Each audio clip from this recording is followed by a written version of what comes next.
인생을 살아가면서 누구나 피할 수 없는 것 가운데 하나가 이제 고난과 역경을 겪는 것이라 할 것입니다. 그 누구도 고난을 좋아할 사람이 없습니다.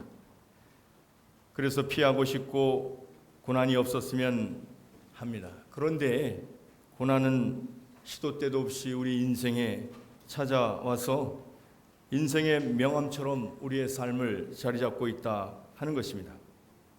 그렇다면 고난을 피할 수 없고 어떻게 할 수 없는 것이라면 외면하거나 피하려 하지 말고 오늘 말씀은 더욱 적극적으로 고난을 대하라고 말씀하고 있습니다. 우리의 삶에 영향을 준 수많은 사람들은 누구도 예외 없이 고난을 잘 통과한 사람인 것을 알 수 있습니다. 고난 없이 인생을 성공적으로 아름다운 믿음을 갖고 살아간 사람이 없다는 말입니다. 성경에 등장하는 수많은 사람들도 고난을 잘 겪고 견뎌냈기 때문에 우리에게 믿음의 본을 보여주는 것이요 영향력 있는 그런 삶의 모습을 보여주는 것이다 하는 것입니다. 따라서 고난을 바르게 인식하고 바르게 대처할 수만 있다면 고난이 주는 큰 은혜와 유익을 경험할 수 있게 된다고 하는 것입니다. 그래서 우리가 잘 아는 이야기 가운데 이 나비가 되는 이야기가 있습니다. 누에꽃이에서 이 나비가 된다고 했을 때 그 나비로 되는 과정에 그 누에꽃이의 좁은 문을 통과하고 나와서 나비로서 이렇게 변신하게 된다고 하는 것입니다. 곤충을 연구하던 카프만 부인이 이 꼬치가 애쓰고 나오는 그 모습을 보고 안타까운 마음으로 그 구멍을 넓혀주었다가 이제 나비가 날지 못하고 오히려 땅바닥에 푸드덕거리다가 죽고 마는 것을 보았다고 하는 것입니다. 그는 깨달은 것은 나비가 고통 가운데 힘이 들지만은 그 작은 구멍을 통과할 때에 그 날개가 마찰하면서 날개의 기능이 활성화되어서 날아오를 만큼 강해진다고 하는 것입니다. 그것이 고난의 과정을 통과하면서라고 하는 것을 깨닫게 됐다고 하는 것입니다. 이와 같이 고난을 잘 통과하게 되면 너무나 우리에게 큰 인생의 유익함을 주게 된다는 것입니다. 아이들이 태어날 때도 마찬가지로 해산의 수고라는 방식을 통해서 하나님께서 이 아이들을 이 세상에 태어나게 했습니다. 지난 우리 수요일 날 우리 한장군 김은미 자매가 이제 아이를 낳으러 갔는데 이제 진통이 와도 새벽부터 병원에 가서 입원했지만 하루 종일 진통만 하고 아이가 출산하지 않는 것입니다. 그래서 수요 예배 때 이제 그 기도 제목이 올라왔어요. 그래서 수요 예배 참석한 우리 모두가 열심히 다하여서 이제 기도했어요. 그랬더니 기도하고 얼마 있어서 8파운드의 그 아름다운 우리 사랑이가 태어났습니다. 이름이 사랑이에요. 근데 아빠 이름이 한시라서 한사랑이에서 사랑이 한사랑 되기 위해서 이런 진통의 과정을 통과한다 하는 것을 우리가 알 수 있습니다. 그래도 그 정도는 약과입니다. 우리 친구 목사님은 그 사모님이 아이를 낳는데 이 낳다가 도저히 안 돼가지고 이제 제왕절개 수술을 하게 됐어요.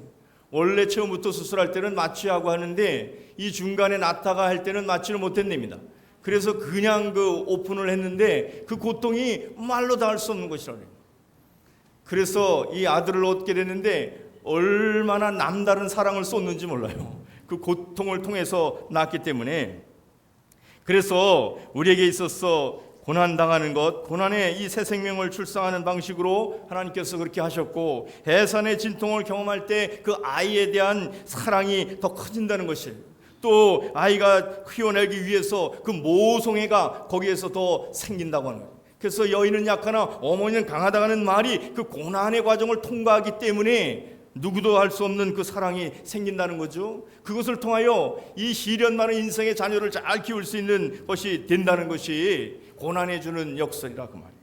그래서 고난당하는 신에게 유익이라 이로 말미암아 주의 율례를 배웠다 했어요. 무슨 율례겠습니까? 그것은 이제 고난인 하나님의 사람으로 만들어내는 그 인큐베이터와 같은 그런 것이어서 그 과정을 잘 감당하면 우리 인생에 큰 복이 된다고 하는 것입니다. 다니엘과 같은 바벨론이라고 하는 포로기의 이 인큐베이터가 없었다면 성경에 다니엘의 이름이 기록되지가 없었을 것입니다. 또 오고는 우리들의 신앙의 롤모델로 그가 자리 잡을 수가 없었을 것입니다. 요셉이 종살이와 옥살이라면서 그 용광로와 같은 뜨거운 고난의 용광로를 통과함으로 인해서 가뭄과 기곤 가운데 죽어갈 수밖에 없는 가족과 민족을 나라를 구원한 인물이 된 것을 우리가 알 수 있습니다. 그로 인하여 믿음의 본을 보여주게 됐고 고난 가운데 있는 사람들에게 소망과 위로와 용기를 주는 그런 인물이 됐다고 하는 것입니다. 따라서 신앙의 위대함은 이 고난을 바르게 이해할 뿐만 아니라 그 고난의 순기능을 잘 소화해서 이제 그것을 내 인생에 적용함으로 인하여 더 발전적으로 삼는 것, 이것이 하나님께서 고난을 허락한 이유다, 그런 것입니다. 기독교의 변증학자라고 할 수 있는 이제 사상가인 C.S. 루이스가 강연을 마치고 그 강단에서 이 연단에서 내려올 때에 한 대학생이 질문했다고 해요. 이 세상에 하나님이 사랑이신데 왜 이 세상에 고난이 이렇게 있습니까?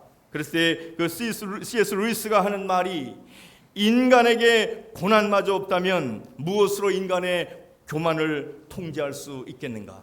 그런 유명한 말을 했다고 하는 것입니다. 이런 고난에 대한 이해는 소극적인 이해라고 할 것입니다.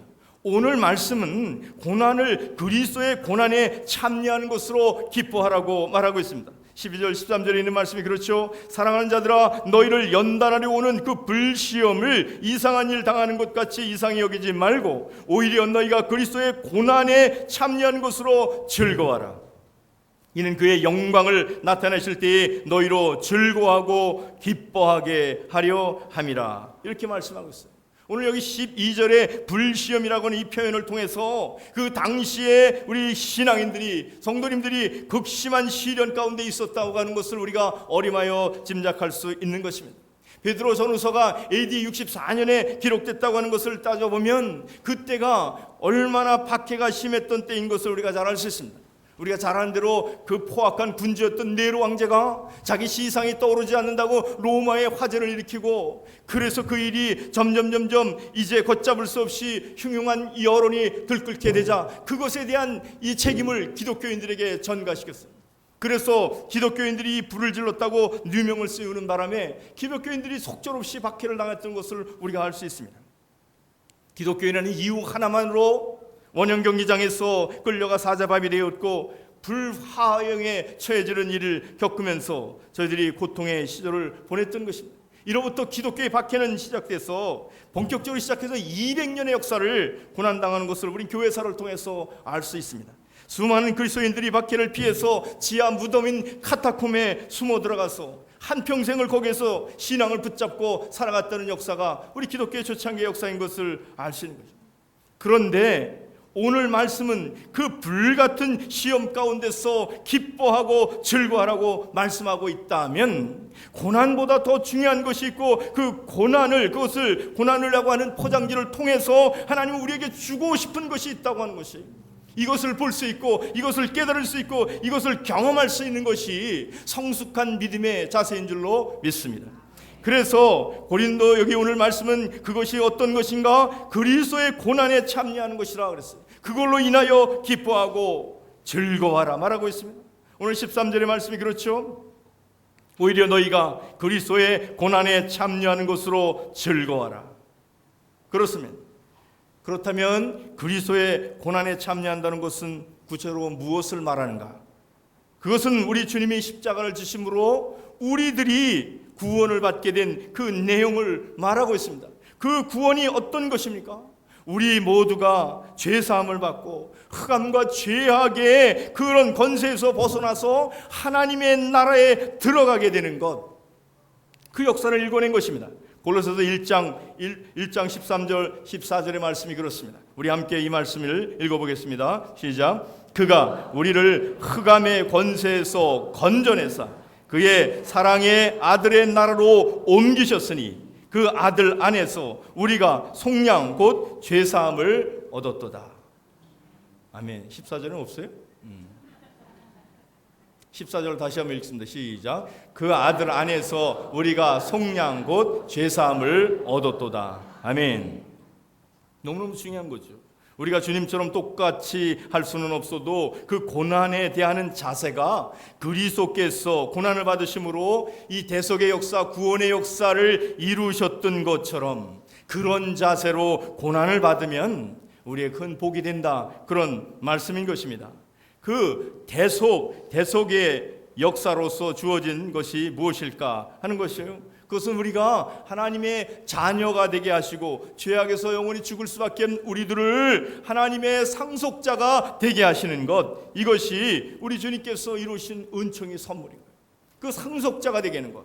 로마서 8장 17절에 있는 말씀이 올 것 같으면 그 말씀을 하고 있습니다. 이 말씀을 같이 한번 읽어봅니다. 로마서 8장 17절 말씀 같이 한 목소리 읽습니다. 시작. 자녀이면 또한 상속자 곧 하나님의 상속자요 그리스도와 함께한 상속자니 우리가 그와 함께 영광을 받기 위하여 고난도 함께 받아야 할 것이니라. 아멘. 이 상속자가 되는 것이 얼마나 중요했으면 하나님이 고난도 받아도 마다하지 말라 이렇게 말씀해요. 여기서의 강조점은 그 상속이 얼마나 중요한데 강조점이 있는 것이에요. 그러니까 웬만한 고난 받는다 그래도 그것으로 이 상속받는 것에 대한 상속의 내용이 없어지거나 폄하되거나 가치 없는 것으로 여기지 않게 하라고 말이에요. 우리가 믿음 생활하면서 조금만 어려워도 우리 주님을 등지는 경우가 얼마나 많은지 알 수 없어요. 그런 연약한 믿음이 아니라 아주 스트롱한 믿음을 가질 수 있어야 되는 거예요. 그러면 왜냐하면 이 그 내용을 똑바로 알게 되면 우리가 이것을 붙잡고 있는 한에는 그렇게 쉽게 넘어갈 수 있는 것이 아니라 그런 말이에요. 그래서 고린도후서 11장에 보면 이제 바울 사도가 수많은 고난을 겪은 사람인 것을 알 수 있습니다. 고린도후서 11장 이제 23절 이하에 바울은 그렇게 얘기하죠. 그들이 그리스도의 일꾼이냐 정신없는 말을 하거니와 나는 더욱 그러하도다. 내가 수고를 넘치도록 하고 옥에 갇히기를 더 많이 하고 매도 수없이 맞고 여러 번 죽을 뻔하였으니 유대인들에게 40에 하나 감하는 매를 5번 맞으며 3번 태장으로 맞고 1번 돌로 맞고 3번 파손하고 이제 일주야를 깊은 바다에 지냈으며 여러 번 여행하며 강의 위험과 강도의 위험과 동족의 위험과 이방인의 위험과 시내의 위험과 광야의 위험과 바다의 위험과 거짓 형제 중에 위험을 당하고 27절 같이 읽습니다. 시작. 또 수고하며 애쓰고 여러 번 자지 못하고 줄이며 목마르고 여러 번 굶고 춥고 헐벗었노라. 아멘. 이래도 예수님 믿으시겠어요? 예. 아멘 하신 분은 법절로 받을 줄로 믿습니다. 그러니까 이렇게 바울이 그냥 넉넉히 순풍에 돛달듯이 늘 이럴 때 믿었다는 게 아니에요. 이런 고난과 이런 죽음의 사선을 넘어도 그렇게 아무 일 없듯이 할 수 있을 만큼 그가 우리에게 약속된 상속자의 분이 하나님의 자녀의 그 내용이 어마어마하다는 그런 말이에요. 이것이 얼마나 소중해요. 바울 사도가 그 많은 고난을 그래서 잘 견뎌낼 수 있었기 때문에 그 고난을 견뎌낼 수 있는 것은 그 고난이 그리스도의 고난에 참여하는 것이 되었기 때문이라고 그는 말하고 있어요. 골로새서 1장 24절에 있는 말씀이 그렇게 얘기합니다. 같이 이 말씀을 읽어봅니다. 시작. 나는 이제 너희를 위하여 받는 괴로움을 기뻐하고 그리스도의 남은 고난을 그의 몸된 교회를 위하여 내 육체에 채우노라. 아멘. 이 그리스도의 이 고난에 참여하는 그러므로 그리스도의 몸된 교회를 세우고 하나님의 영광을 돌리고 그러므로 구원의 역사가 이루는 사람들에게 하나님 나라의 그 상속자로서 받는 것 그를 위해서 저는 올인했다 그 말이에요. 온 생명을 다 바쳤다 그 말이에요. 그러니 우리가 신앙에 이러고 저러고 이런 것이 아니에요. 이런 고난이 와도 끄떡 없이 갈 수 있는 그런 든든한 믿음이 되어야 돼요. 그런 믿음이 될 줄로 믿습니다. 아멘. 그래서 바울 사도는 당시에 받는 고난이 그리스도의 고난에 참여한 것이기 때문에 오히려 기뻐했다고 하는 것입니다. 주 안에 겪는 고난은 그 고난의 한가운데 주님이 계심으로 그 고난을 통하여 주님의 역사를 이루게 하시는 것이 되기 때문에 주님으로 인한 고난은 그 자체가 복이라는 것이에요. 그 자체가 복이에요. 그래서 이 세상에 있는 것이 다 떨어져 나가고 우리가 참되게 세속에 물들지 아니하고 거룩한 삶을 살게 하고 종국에는 하나님의 나라의 은총을 온통 받기 때문에 그런 것이다. 그래서 예수님께서 마태복음 5장 11절 12절에 이렇게 말씀하고 있습니다. 마태복음 5장 11절 12절 같이 읽습니다. 시작. 나로 말미암아 너희를 욕하고 박해하고 거짓으로 너희를 거슬러 모든 악한 말을 할 때에는 너희에게 복이 있나니 기뻐하고 즐거워하라. 하늘에서 너희 상이 큼이라. 너희는 전에 있던 선지자들도 이같이 박해하였느니라. 아멘. 신앙하는데 박해 없이 신앙할 수 없다는 거예요. 신앙의 선배들이 기독교 2000년 역사에 박해 없이 신앙한 사람이 없다 그런 말이에요. 왜냐하면 그런데도 견디는 것은 그 상이 너무나 크기 때문이다. 그럼 우리가 기대하는 것이 크면은 여기서 고생하는 거 괜찮아요. 좀 힘든 것 문제되지 않습니다. 그런 얘기예요. 이런 주님의 약속의 말씀을 붙잡고 그리스도의 고난에 참여하는 것으로 즐거워하고 기뻐하는 저와 여러분 되시기를 주님의 이름으로 축원합니다. 오늘 말씀 두 번째는 이제 고난 가운데 우리 하나님께서 임재를 경험할 수 있기 때문에 기뻐하다, 그런 말씀을 하고 있어요. 오늘 말씀에 보면 고난을 겪는 사람들에게는 특별한 방식으로 하나님의 영, 하나님의 영광의 영이 머물러 계시다고 말하고 있습니다. 14절 말씀에 보면 그리 되어 있죠. 14절 보시면 너희가 그리스도의 이름으로 치욕을 당하면 복이 있는 자로다. 영광의 영, 곧 하나님의 영이 너희 위에 계심이라. 이렇게 말씀하고 있어요. 평소에도 하나님의 임재를 경험하지만 고난 가운데에는 더욱 하나님의 영이 임함을 우리가 알 수 있다는 것이에요. 그렇죠? 캄캄한 밤에 별이 더 반짝이는 것을 보는 것처럼 어둠의 고난의 역사 가운데서도 하나님의 임재를 그렇게 더 볼 수가 있다, 그런 말이에요. 사도행전 7장에 보면 7 집사 가운데 이 스데반 집사님이 이런 얘기가 나옵니다. 성령에 충만하여서 기사와 이적을 행하면서 복음을 전할 때 그것에 대해서 당대의 종교 지도자들이 견딜 수 없어서 그를 공회에 잡아다가 처형해서 이제 돌로 순교하는 장면이 사도행전 7장에 나오는 것을 보게 돼요. 그때 스데반이 돌에 맞아 순교할 때 그때 하나님의 영광이 임했다고 성경은 기록하고 있어요.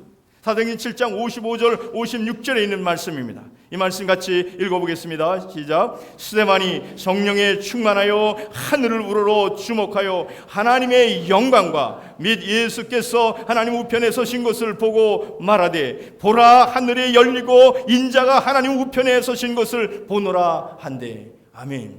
얼마나 놀라운 광경인지 알 수 없어요. 55절에 하나님의 영광이 있다 그랬어요. 여기에 보면 성삼위 하나님께서 스데반이 순교하는 그 자리에 계신 것을 보게 돼요. 성삼위 하나님의 역사가 한 일개의 신앙의 사람의 순교하는 현장에 하나님이 계시고 예수님은 일어서 계시고 아버지가 계시고 성령이 임재하는 역사가 어느 그 성경에 그렇게 많이 역사 있는 게 아니에요. 삼위일체 하나님의 역사가 많이 역사하지 않아요. 그런데 스데반의 죽음 현장에서는 그렇게 역사했다는 거예요. 여러분, 자녀가 아프면 부모님들이 밤을 새면서 아이를 케어하는 것처럼 고난받는 자리에는 우리 하나님이 늘 함께하는 줄로 믿습니다. 그와 같은 것이고, 지난번에 제가 읽은 책에 보니까 이민아 변호사라고, 그분은 지감이 변호사요 검사요 목사인데 이어령 선생의 딸이죠. 유명한 분인데 그분이 세상을 떠났죠. 젊은 나이에 유졸했습니다만 땅끝의 아이들이라는 책을 썼습니다. 그 책에 보면 자기 아들에 관한 이야기를 하고 있어요. 눈에 넣어도 아프지 않은 아들이 나왔을 때 그는 그렇게 기록합니다. 세상의 모든 것이 이 아들로 인하여 아름답게 느껴졌고 저는 그 아이와 강한 사랑에 빠지게 되었습니다. 그렇게 그 유진이라는 아들이 태어났을 때 그 엄마의 그 생명의 기쁨을 그렇게 표현하고 있습니다. 그런데 이 커서 하면서 믿음 안에서 잘 자라서 이 아들이 대학을까지 좋은 대학에 들어가서 공부도 잘하고 열심히 사는 신앙 있는 아이였어요. 그런데 하루 갑자기 쓰러지게 됐어요. 이유도 없이 무슨 아프지도 않다 갑자기 싫어서 19일 동안 이 혼수 상태에 있다가 그만 세상을 떠나고 말았습니다. 그렇다면 이것을 어떻게 설명할 수가 있겠습니까? 그 큰 아픔을 누가 무엇으로 위로할 수 있겠습니까? 위로가 또한 되기나 하겠습니까? 이 아이를 묻고 묘비에 세우고 있던 그날 하나님께서 그에게 꿈에 나타나셨어요. 그 어머니 이민아 변호사에게 나타나서 그때 하나님 통곡하는 그 어머니에게 얘기하는 거예요. 이 아이가 지금 아버지 집에서 편히 쉬고 있다. 슬퍼하지 마라. 지금 기뻐하며 잘 쉬고 있단다. 이민아 변호사가 이 하나님의 음성을 듣고 자기의 고난의 자리를 툴툴 털고 일어납니다. 그의 책임은 이것이 그렇게 기록되어 있어요. 그러면서 자기 아들의 묘비를 원래는 내 사랑하는 아들 유진 그렇게 쓰려고 그렇게 했는데 그것을 그 다음날 가서 바꿉니다. 이제 그렇게 쓰지 말고 유진 킴 1982년 7월 29일 태어나서 2007년 9월 4일 그의 아버지 집에서 이제 편히 쉬고 있습니다. 이렇게 묘비를 바꿀 수 있었다 그 말. 인생에서 자식을 잃는 것처럼 슬픈 일이 없고 고통스러운 일이 없는데 그것이 무엇이 그런 것을 위로하고 그 생을 반전시킬 수 있는 것일까? 그것은 다른 것이 아니라 영광의 왕의 하나님, 하나님의 영이 임할 때만이 우리의 존재의 아픔이, 인생의 트라우마가 위로를 받고 회복이 될 수 있다고 하는 것이에요. 이것이 중요하죠. 그러니까 고난당하는 것, 그 가운데 이 임재하는 주님이 계시면 그 고난이 고난일 수가 있다고 하는 것이에요. 우리 민족의 성각자들 가운데는 이제 남강 이승훈 선생님은 옥중에 갇혀 있으면서도 그 오랜 시간 옥중에 갇혀 있으면서 더 건강한 몸으로 나왔다고 그래요. 그 일제히 수많은 고통을 받으면서 고문을 당하면서도 그렇게 할 수 있었던 것은 그가 성경을 붙잡고 하나님의 임재를 날마다 순간마다 그 곡중에서 경험했기 때문에 일어날 수가 있었다는 거예요. 그러니까 고난의 현장에 주님이 계시기만 하면, 그것을 경험할 수 있다면 이것이 우리의 인생을 위로하고 소망을 갖게 하고 새로운 용기를 갖게 되는 줄로 믿습니다. 오늘 그러하니 고난 가운데 두려워하지 말거나 좌절하지 말라고 말씀하고 있는 것입니다. 이 하나님의 영광의 영, 오늘 14절 보면 너희가 그리스도의 이름으로 치욕을 당하면 복이 있는 자로다. 영광의 영 곧 하나님의 영이 너희 위에 계심이라. 이런 하나님의 은혜가 저와 여러분 위에 있기를 주님의 이름으로 축원합니다. 마지막으로 오늘 고난 가운데 선을 행하라 말씀하고 있습니다. 그러므로 하나님의 뜻을 따름으로 고난을 받는다면 죄를 짓고 받는 고난이 아니에요. 죄를 짓고 하는 것이 아니라 하나님의 뜻을 따름으로 고난을 받으면 그 고난 가운데 할 일은 하나님께 나를 의탁하는 것, 커밋하고 그리고 선을 행하는 것이라는 것. 오늘 19절 말씀이 그렇게 기록하고 있죠. 그러므로 하나님의 뜻대로 고난을 받는 자들은 또한 선을 행하는 가운데 그 영혼을 미쁘신 창조주께 의탁할지어다. 이렇게 되어 있어요. 고난과 역경을 겪게 되면 왜 나에게 이런 일이 하면서 왜라는 질문을 그렇게 많이 합니다. 왜라는 것은 하나님에 대한 불평이 거기에 묻어 있는 거죠. 그런데 왜도 생각해 봐야겠지만 더 중요한 것은 이 일을 다루는 분이 누구인가? 내 인생을 주관한 분이 누구인가에 관심하는 것이 중요하다 그 말이에요. 이 문제는 왜 그랬을까에 왜에 집착하지 말고 이 문제를 핸들하실 분이 누구인가에 집중하는 것, 이것이 그 문제를 슬기롭게 해결하는 것이라는 거예요. 그런데 이상스럽게도 마귀는 Why를 갖고 묻게 해서 끊임없이 하나님의 사랑으로부터 멀어지게 하는 것을 우리는 너무나 보게 돼요. 그래서 하나님은 누구이신가? 하나님이 창조주, 하나님의 역사를 주관하신 하나님이요 나를 구원하신 하나님이요 나를 사랑하신 주님이라는 것을 분명히 하면 이 고난이 반드시 좋은 일로 될 것인데 라는 확신을 가지고 오히려 거기서 불평하고 원망하는 것이 아니라 거기서 선을 행하는 거예요. 선을 하게 되면 그로 인하여 하나님의 역사를 경험하게 된다는 것입니다. 고난당할 때 우리를 도우시는 분이 누군가를 묵상할 수가 있어야 되겠고, 그 주님이 살아계신 하나님이라고 하는 것을 깨닫게 되면은 고난 가운데서 우리는 순종함을 배워서 선한 역사를 이루게 되하여 그 모든 것이 복이 되게 된다. 여기서 선이라고 하는 것은 무슨 이런 사회적인 선 개념이 아니에요. 하나님 보시기에 좋은 것이 선이에요. 때로는 우리가 이해가 안 되더라도 고난 가운데서 하나님 보시기에 좋은 것이 있어요. 어떤 때는 막 태평성대를 누리는 것 같은데도 하나님 보시기에 좋지 않은 것이 있어요. 우리의 삶에서 그런 요소들이 얼마나 많은지 알 수 없습니다. 그래서 우리가 우리 인생을 이끌어 가시는 그 주님 앞에 내가 어떤 상황, 어떤 형편에도 그 하나님을 의지하고 선을 행하게 되면 종래 이것이 아름다운 역사를 이루게 되는 줄로 믿습니다. 제가 이제 사놓고 있다가 최근에 본 책이 있는데 나는 하나님의 가능성이고 싶다, 그런 책이었습니다.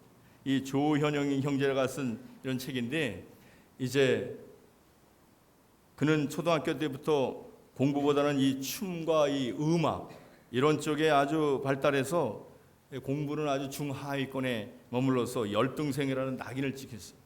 그렇게 살아서 안 되겠다 싶어서 하여튼 중3이 이르기까지 맨날 춤을 췄더니 그것도 참 신기한 노릇이죠. 그런데 자기 상황을 이렇게 보면서 내가 이렇게 살아서는 안 되지, 우물한 개구리처럼 살지 말고 나도 누나 따라서 미국에 가서 공부해야 되겠다. 그래갖고는 미국 필라델피아에 공부하러 이렇게 와요. 펜실베니아에 와가지고 공부를 하는데 하이스쿨에 올라갔지만 뭐 공부가 되겠어요? 영어가 되겠습니까? 뭐가 되겠어요? 아무것도 할 수 없으니까 정말 나고생으로 될 수밖에, 뭐 다음은 빵점일 수밖에 없는. 그래서 여름방학이 되면 한국에 나오면 저 신촌이나 홍대 입구 가서 그냥 춤추는 걸 3개월 내내 하다가 또 미국에 들어가고 이런 아이예요. 그러니 얼마나 참담하겠어요. 그 엄마가 이 아이를 낳을 때 그렇게 기뻐하고 하나님께 서원하면서 얻은 아들인데 이렇게 나가니까 얼마나 마음이 아픈지. 그래서 미국에 다시 들어갈 때 아이를 데리고 우리 같이 기도하자. 하나님의 뜻이 너의 인생을 향한 그래 춤추는 거 이게 네 뜻인 건 아니다. 그러면서 기도하자 그러고 함께 기도할 때 하나님께서 이제 그에게 말씀해 주셔서 저가 하나님의 비전을 받고 미국을 다시 공부하러 들어와요. 들어왔는데 그렇다고 해서 갑자기 뭐 영어가 안 들리던 영어가 되겠습니까? 이게 전혀 공부를 해도 안 되는 거예요. 하다 안 되니까 자기가 하나님 앞에 하루 한 끼씩 금식하며 20일 동안 기도를 해요. 하나님 내게 지혜를 좀 주세요. 공부할 수 있는 좀 지혜를 주시면 좋겠습니다. 그러고 하나님께서 지혜를 주시는 것이 영어 성경책을 소리내어 읽는 거예요. 여러분 자녀들한테 그렇게 한번 해보세요. 소리내어 읽고 하루에 단어 30개씩을 외워가는 거예요. 어제 외운 거 30개, 오늘 30개면 어제 오늘 걸 다시 다 합해서 외우고 또 내일 30개면 90개를 또 외우고 이런 방식으로 쭉 해서 vocabulary가 늘기 시작하는 거예요. 그러면서 한 학기가 이렇게 지나고 나니까 영어가 들리기 시작해요. 그러면서 공부가 이제 취미가 붙게 되고 바닥치기 듣더니 중상학기로 오르면서 하이스쿨을 졸업할 때쯤 아주 상위권에 올라가서 이제 스탠포드 대학을 장학생으로 들어가요. 너무나 놀라운 일이죠. 그런 그 바닥에서 제가 무슨 스탠포드나 뭐 이런 걸 얘기하려는 게 아니고 그 사람이 그렇게도 바닥에서 이렇게까지도 변곡할 수 있다는 것이 얼마나 놀라운가. 처음에는 공부를 아무리 하려도 30분을 책상에 앉아있을 수가 없어요. 정신 집중이 안 돼요. 그런데 하나님께 기도하고 하나님 지혜를 얻고 하루 종일 앉아있어도 컨센트레이션이 되는 거예요. 이것이 공부는 그 마음을 잡아야 되는 거니까. 그로부터 공부를 시작을 해서 이와 같이 되면서 자기가 나는 하나님의 한국의 가능성이 되고 싶다 그런 책을 쓰게 됐어요. 그리고 대학을 졸업하면서 그리고 이어서 쓴 책이 저 책이에요. 나는 하나님의 가능성이 되고 싶다. 그런데 이러다 보니까 한국의 청소년들이 아주 그냥 얼마나 인기가 좋은지 몰라요. 강연을 가면 뭐 아이들이 그냥 뭐 구름대처럼 모여서 그 강연을 듣는 것이에요. 그러다 보니까 자기가 이제 우쭐해지는 생각이 들었고 마음에 교만한 마음도 생기겠고 돈이 잘 벌리니까 막 돈에 대한 유혹이 생겼고 그러게 되겠어요. 그러면서 점점 자기 영혼이 고갈되는 것을 볼 때 하나님께서 이야기했어요. 하나님께서 저에게 너는 모든 것을 내려놓아라. 그리고 그 책을 절판해라. 그런 명령을 내릴 때 제가 모든 것을 스탑합니다. 강연도 방송에 출연하는 것도 간증 집회도 다 스탑하고 기도원에 들어가서 하나님 앞에 회개의 기도를. 그러면서 자기를 돌이켜 보니까 얼마나 촉심이 많고 추하고 세속적인 마음으로 가득 찼는가 하는 것을 낱낱이 회개합니다. 통회하면서 그러고 하나님 앞에 자복하고 났으면서 제가 이때 깨달은 것이 있어요. 그때 깨달은 것이 뭐냐, 이는 고백하기를 세상을 이길 힘은 오직 거룩과 순종밖에 없다. 이 어린 청년이 이와 같은 것을 깨닫습니다. 그러면서 하나님께서 그 책을 통해서 내가 할 일이 있으니까 다시 출간하라. 그래서 다시 출간하고 이는 군대를 들어가요. 내가 기왕에 있는 것은 낮은 바닥부터 가서 군대를 입대해서 군대에 들어가 보니까 뭐 세상에 군대 공동체 생활이 얼마나 힘들어요. 그러다 보니까 자기 자신이 얼마나 이기주의적이고 자기가 얼마나 교만한 사람인가를 그 부닥치면서 알게 돼서 그 군대 생활을 통해서 자기가 얼마나 부족하고 이런 것을 다 깨닫게 하신 하나님께 너무나 감사하고 군대 생활을 통해서 하나님의 축복을 받았다고 저는 그렇게 이야기를 해요. 군대 생활 며칠쯤 됐을 때 하나님 내 인생 어떻게 되겠습니까? 기도하니까 하나님께서 일본으로 가라 그러셨어요. 나는 한 적이 아니 일본에 아는 사람도 없고 일본 말을 한마디도 할 줄 모르는 나에게 왜 일본을 갈까? 그래서 일본을 조사해 보니까 일본에 교회 다니는 사람이 0.4%예요. 여러분 얼마나 미미하세요. 그리고 우상과 이러한 미신이 800만 종의 위상과 우상을 섬기는 나라가 일본인데 이 영적으로 어두운 나라에 나를 하나님 보내시는가? 그 이유가 무엇일까 할 때 주님께서 주시는 마음은 이 복음으로 그 나라 백성들에게 한 영혼으로 구원하고 싶은 것이 하나님이요, 내가 한국에 있으면 너무나 유명하니까 다시 교만할 것 같다 그런 거예요. 그래서 이는 제대하자마자 그대로 일본으로 가게 됩니다. 그래서 일본에 가서 일본어를 배워가지고 회사에, 아주 유수한 회사에 취직하고, 근데 1년을 이렇게 하고 나니까 일본말로 다 이렇게 복음을 전할 수 있는 이렇게 실력을 하나님께 주시더라는 거예요. 그래서 아주 인기 있는 그런 직장 생활을 하면서 복음을 전해요. 한번 2011년 우리 3월 달에 있는 일본의 큰 지진이 있어요. 일본 역사의 가장 큰 9.0의 지진이 났을 때 온 지구가 망하는 줄 알았대요. 뭐 빌딩이 막 흔들리는데 도대체가 하도 흔들리니까 뛰어나갈 수도 없더래요. 뛰어나갈 수. 그래서 여기서 죽는구나 그런 생각을 하면서 가만히 눈을 감고 자기 인생을 돌이켜봤다는 거예요. 하나님, 여기까지 오게 하신 하나님 참 감사합니다. 부족하지만 나를 여기까지 인도하신 하나님께 감사하고, 참 회개하는 것은 내게 더 많은 복음을 전할 수 있는 기회가 있었는데 이것을 하지 못한 것이 너무나 죄송합니다. 그럼 회개하고 있을 때 마음이 편해지더라는 거예요. 그러면서 저는 결심을 해요. 내가 산다고 그러면 무엇을 목표로 하고 살 것인가. 그때 그는 말하기를, 나는 주님 앞에 섰을 때 주님께부터 딱 한마디, 수고했다 충성된 종아, 이 한마디를 들을 수 있는 그런 평가를 받을 수 있는 삶을 살 수 있다면 나는 그 모든 것도 다 주님을 위해 내놓을 수 있다, 그런 얘기를 해요. 그러면서 자기가 그래요. 내 하나의 바람은, 그러면서 자기가 진정 성공을 정의하기를, 진정한 성공이라는 것은 하나님께 인정받는 삶이라, 그렇게 이 젊은 청년이 이렇게 정의하는 것을.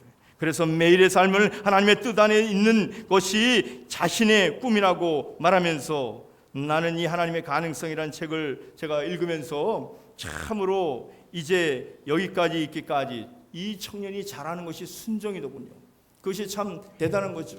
자, 인기 있는 사람이 그거 책을 절판하라 할 때 절판하고, 회개하라 할 때 회개하고, 일본으로 가라 할 때 일본으로 갈 사람이에요. 소위 말 요즘에 스펙이 좋아서 미국이나 명문 이제 회사나 한국의 좋은 유수한 회사에서 잘 나갈 수 있는 사람인데, 하나님의 명령 앞에 순종하는 것이 얼마나 귀하고 아름다운지 알 수 없었어요. 그렇게 자기 인생을 말씀 앞에 순종함으로 저가 자기 인생을 해 나가면서 하나님께 함께 하시고 인도하심을 받을 수 있어서 결국은 이제 글로벌 리더십을 발휘하는 그런 자리에 서게 됐다고 하는 것입니다. 그는 말하기를, 하나님이 함께 하심과 인도하심을 받을 수 있을 때는 내 자아를 십자가에 못 박은 시간이었고 하나님께 내 삶을 온전히 내어 드릴 때였습니다. 그렇게 얘기를 해요. 그렇습니다. 이것이 누구나 동일한 사람이에요.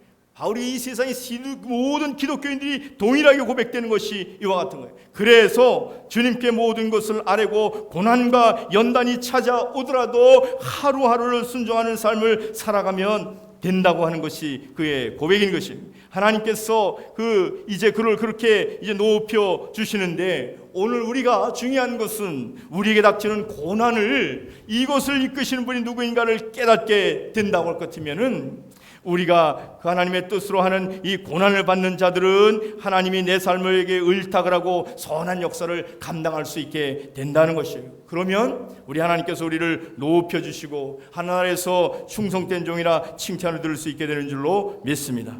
하나님께서 아름다운 역사를 이루어 주시는 것인데, 오늘 이 성찬의 식에 참여하는 것이 바로 이 성찬은 우리 주님께서 우리를 사랑해 주셨어 십자가의 고난으로 생명을 이루어주신 사건 아닙니까? 그래서 주님의 은혜와 사랑과 생명에 받아 누리는 것이 이 성찬식인 것입니다. 주님께 이를 이루기 위해서, 우리에게 주시기 위해서 나를 기념하라고 그렇게 말씀하셨습니다. 무엇을 기념하겠습니까? 우리 주님께서 이것을 빵과 떡을 가지시고 주시면서 나를 기념하라, 리멤버런스. 그것은 과거를 회상하려는 것이 아니라 오늘 이 성찬식이 집례할 때 거기에 주님이 다시 재현해서 그 생명과 사랑과 은혜를 주시겠다는 거예요. 12제자들과 함께 나눴던 그와 같은 역사를 동일하게 재현해 주시겠다는 거예요. 그래서 오늘 우리가 빵과 포도주를 받는 것이 아니라 이것은 내 몸이라고 말씀하셨기 때문에 우리가 빵과 포도주를 나누면서 주님의 몸을 받게 되는 줄로 믿습니다. 그래서 이 주님과 내가 연대하는 거예요. 홀리 커뮤니언, 성찬식을 커뮤니언이라고 하죠. 그래서 주님과 함께 연대돼서 주님의 생명이 나의 생명이요 주님의 사랑이 나의 사랑이 되게 하여서 우리 그리스도인들이 그 하나님의 사랑과 은혜와 생명으로 충만해지게 되는 것이고, 그로 인하여 우리가 섬기며 살아갈 때마다 우리 가운데 하나님 놀라운 역사를 이루시겠다고 하는 것이 이 성찬의 은총인 것입니다. 오늘 바라기는 저와 여러분이 이 성찬에 참여하면서 오늘 말 주신 말씀을 붙잡고 어떤 고난이 우리 인생 가운데 찾아온다 할지라도 믿음으로 승리하는 저와 여러분 되시기를 주님의 이름으로 축원합니다. 좋으신 우리 아버지 하나님, 오늘 아침에 저희들이 귀한 말씀을 받고 또한 이 성찬식에 참여하겠습니다. 하나님, 성찬 가운데 약속해 주셨던 임재하신 주님으로 인하여 우리 모두가 새롭게 변화되는 은혜의 시간이 되게 하여 주시옵소서. 말씀에 이 성찬의 시종을 주께 의지하고 예수님의 이름으로 기도하옵나이다. 아멘.